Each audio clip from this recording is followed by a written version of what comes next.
And I will call upon your name and keep my eyes above the waves when ocean. Today we're going to talk about the codependent and empath. Are they the same? No, but I probably really want to go more into the codependent. But anyway, I would like you to like and subscribe my channel. I hope you're getting something out of it. Wow, I have like background things. This is what happens when you're stuck at home and the kids are home and everybody's not knowing what to do. So I guess we're all on lockdown and homeschooling. So anyway, of course, during my filming, they're gonna be in the background. It is what it is. Anyway, let's go back to talking about the codependent. I have to say, my number one thing was to stop trying to be what everybody wants me to be, or what I think everybody wants me to be. Because we're definitely people pleasers and we get our validation from pleasing people. So that was the number one thing that I needed to work on, was stop trying to please everybody else and making everybody else happy. You can't make other people happy. People are just what they are. And unfortunately, the more we try to please, the more they take advantage, which has been, something I've had to recognize in my own healing process. Also, I want you to understand that, we come into this world and we're perfect. We have 10 fingers, 10 toes, hopefully. And we come in and we don't have any negative programming. All of the negative self-talk that we talk to ourselves in our heads all day, that's not who you are. That's what other people have told you you are. So when you're trying to please everybody and all your negative programming comes from all your negative self-talk that other people have told you about you, but it doesn't mean that it's necessarily true. We go through these stages in life and, from birth and with mom and dad. And, a lot of us didn't have healthy parents. I didn't, and I felt like just really with either one of them, they were both self-serving. And I don't feel like I was ever heard. And actually my dad used to tell me a lot, children should be seen, not heard. I think that's an older generation thing, but I heard it constantly. So I never got my emotions validated from my parents. I never got attention from my parents, and my mother, I could never please. So I had this on both ends. And then I had a brother that I didn't get any validation from either. So I think when you're brought up this way and you're doing all these things to try to please, your self-worth kind of goes down because you don't feel like you can get validation from anybody. And when you're younger, that's not your fault. That's just how the world is. And unfortunately, we grew up as victims of our circumstances. And then of course, how are we ever going to have healthy relationships later? Well, the big part is identifying that you're codependent. We can't fix what we don't know. And the other thing is that we need to look inside of ourselves and figure out exactly what it is that we're doing. I know that most codependents, we manipulate for love. We have abandonment issues. We're afraid people are going to leave us because everybody's left us. We desire that bond. And sometimes we're okay with pain and pleasure. So negative attention is just as good as positive attention at times, which unfortunately that does so much more self-damage because you're trying to hold on to other toxic people because you haven't healed from, childhood past or things that you've walked through. I also know that as we're in that stage of trying to get validation or we're trying to please people, I know that there are times when I've lied to defend myself, which is something I really had to look at. When we have to lie because we're predicting how the other person's going to react. And so we're trying to spare their feelings or we're trying to keep it so that we don't have to deal with it. You know, in any of these toxic relationships, you're going to find yourself defending yourself because you want to be validated and you want their love, and you feel like if you do something wrong, you're not going to earn their love. So that's part of it, you know. I'm trying to think back on something that, you know, in a relationship that I just were like little white lies, but I know I did them, as I said, just to make the problem go away or not to have a problem at all. But the problem is I'm a horrible liar and I get caught every single time I try to do it. So there's just no point in lying. Not for me anyway. I'm not good at it. You need time to heal. You need time to grieve. Trust is about trusting ourselves, you know, and that's the biggest thing that, you know, I had to learn to do was trust myself to see the red flags of other toxic people so that I don't keep walking into cycles to repeatedly hurt myself. God, I went on a date probably, I want to say a year ago. And I remember sitting with this guy and I identified immediately that he was a narcissist. I actually asked him if he was narcissistic. He goes, probably, you know, I'm on medication for this. I'm like, oh my God, total red flags. Okay, saw the red flags. They were like right in my face. And the deal is that because at that time I hadn't healed, I was still lonely. I did not pursue this relationship, but the problem is that I thought about it. And that's what made me realize that I wasn't healthy enough to even date. So I was like, you know, I'll hang out with my friends. I'm going to sit tight. I'm going to work through the loneliness and that panic. Because really, if you're just leaving a toxic relationship, I know that you think that you want them or you miss them, but the deal is you don't, you know, you miss that having that person that makes you feel comfortable and has your back and makes you feel loved. And even though it's toxic and it's that push-pull kind of relationship, you're still yearning that. But to just jump into any relationship after you've been through that for years just doesn't make sense to me. And I mean, I understand the logic behind it. And I know you ladies are going to do whatever you want to do. But I can tell you that if you don't learn to be happy on your own and bring excitement into your own life and enjoy the things that you're doing, you're not going to be healthy enough to walk into another relationship where you're two healthy individuals and you're working it out together. You know, it's not your fault for what you've been through, but your healing is your responsibility.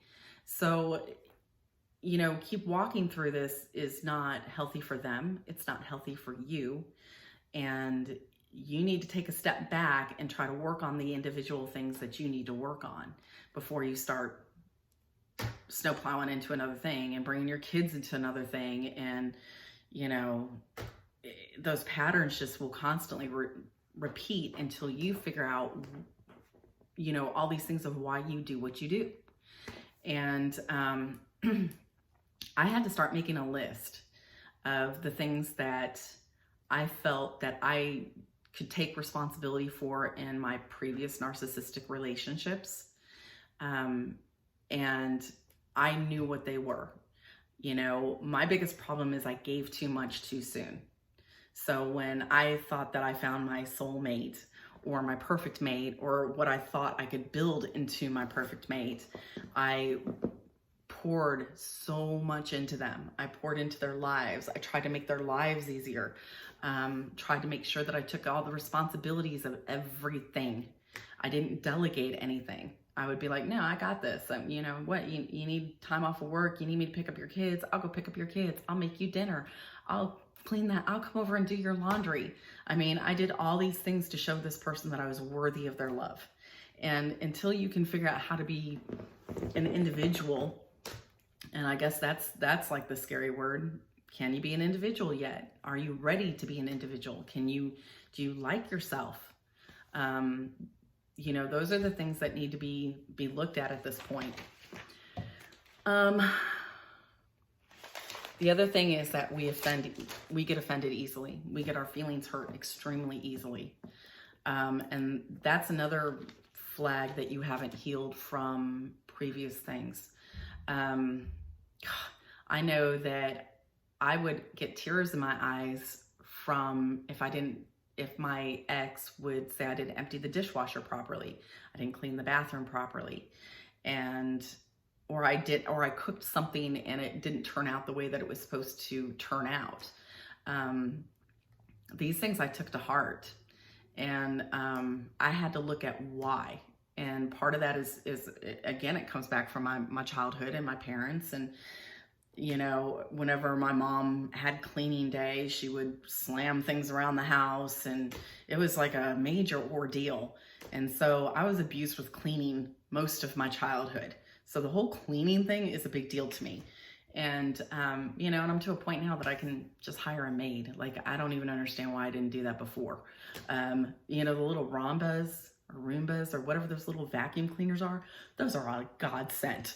I'm just saying, there's so many things now that I'm just like, but why did I choose to be offended by this, or, or take it to heart, or, just make a thing out of it. That's a wound that didn't heal from childhood, and I need to be okay with that. I need to not get anxiety when I don't do something the way that I feel like I should do something, or that I think that they think I should do something properly. I'm allowed to make mistakes. I'm human, and it just is what it is, and everybody needs to get over it. Do you fall apart when somebody hurts you? The true self-love and having compassion for yourself and understanding for yourself. If you're falling apart every time somebody hurts you, that's a good sign you haven't healed yet. And you probably need to start digging into that and, figure out how, you can work through it.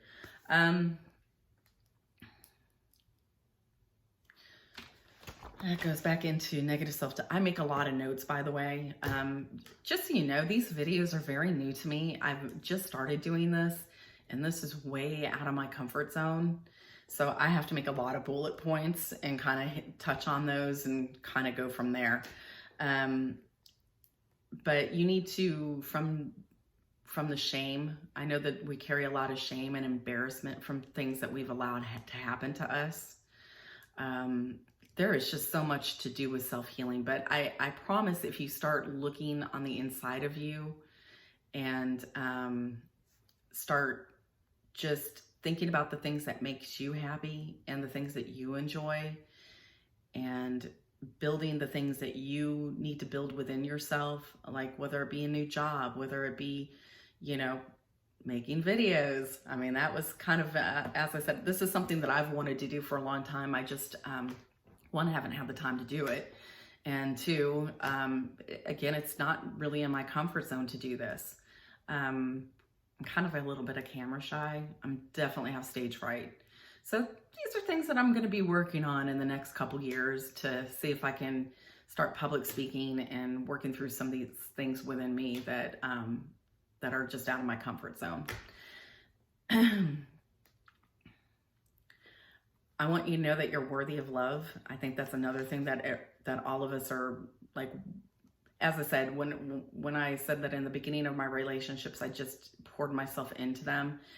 Again, I felt like I had to earn that. So that tells you that I felt like I wasn't worthy of love. And the deal is that God is our creator, and he created us in his image, and we're perfect in every way. He loves us so much. And the deal is, we're looking for validation and self-worth through other people. And you have to be able to get to a point where you get that from yourself. And people pick up on that energy.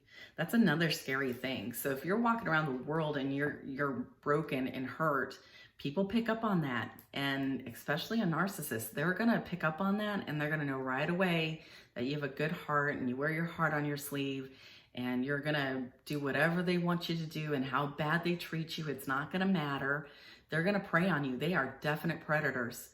And, we need to be aware that there's predators out there that will lie and try to manipulate for your heart. And we need to, as I said, the main part is we're responsible for that self-healing. And you definitely have to get to that point where you can move forward.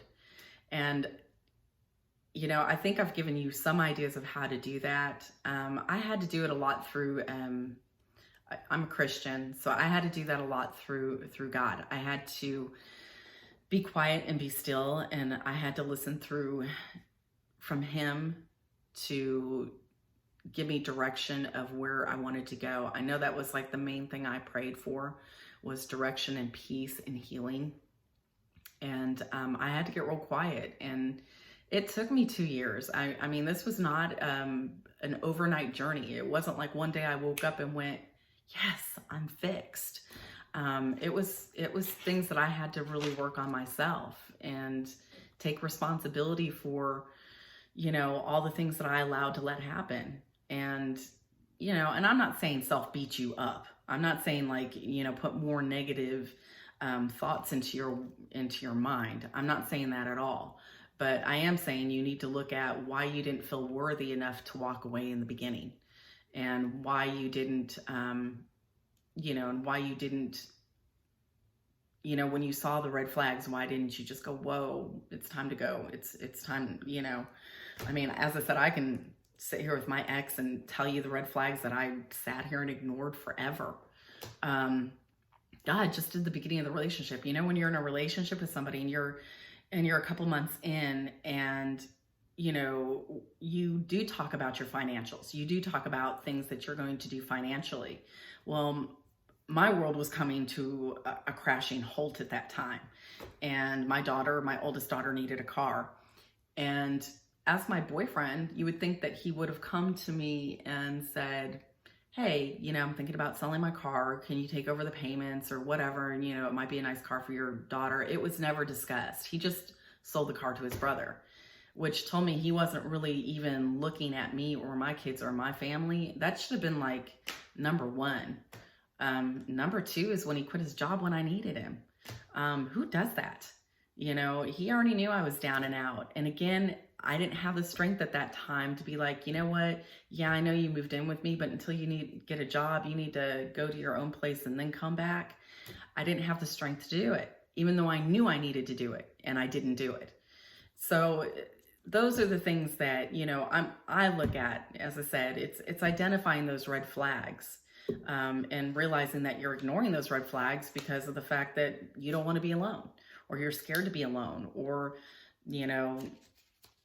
or you're going through things, or this person validates you, or they're love bombing you, and you need those drugs in your brain, and so you're just going for it, and you're not listening to God. You're not listening to your inner energy telling you, your inner child telling you that this isn't good, that this person's not good for you. We're not listening. So my thing is that, you've got to be totally 100% self-healed before, well, not maybe 100%, but, pretty close to where you can distinguish what's good for you and what's not good for you. And to a point where, that you're worthy. And that's the big thing, is that God made us worthy. And, I would pour myself into God's word and what he says about my life instead of what everybody else was saying about my life. And those are the things that I recommend doing. Getting involved in a good church, getting involved in a women's group. Those are just the things that helped me heal, was surrounding myself with good women and good guy friends and people that I knew weren't there to harm me, and know that I was at a safe place, and just really just stayed by myself and worked on myself. Well, I hope you got something out of this video today. It did run a little bit longer than I usually have them run. But anyway, if you got something out of this, please like and subscribe to my channel, and we'll be seeing you every Wednesday.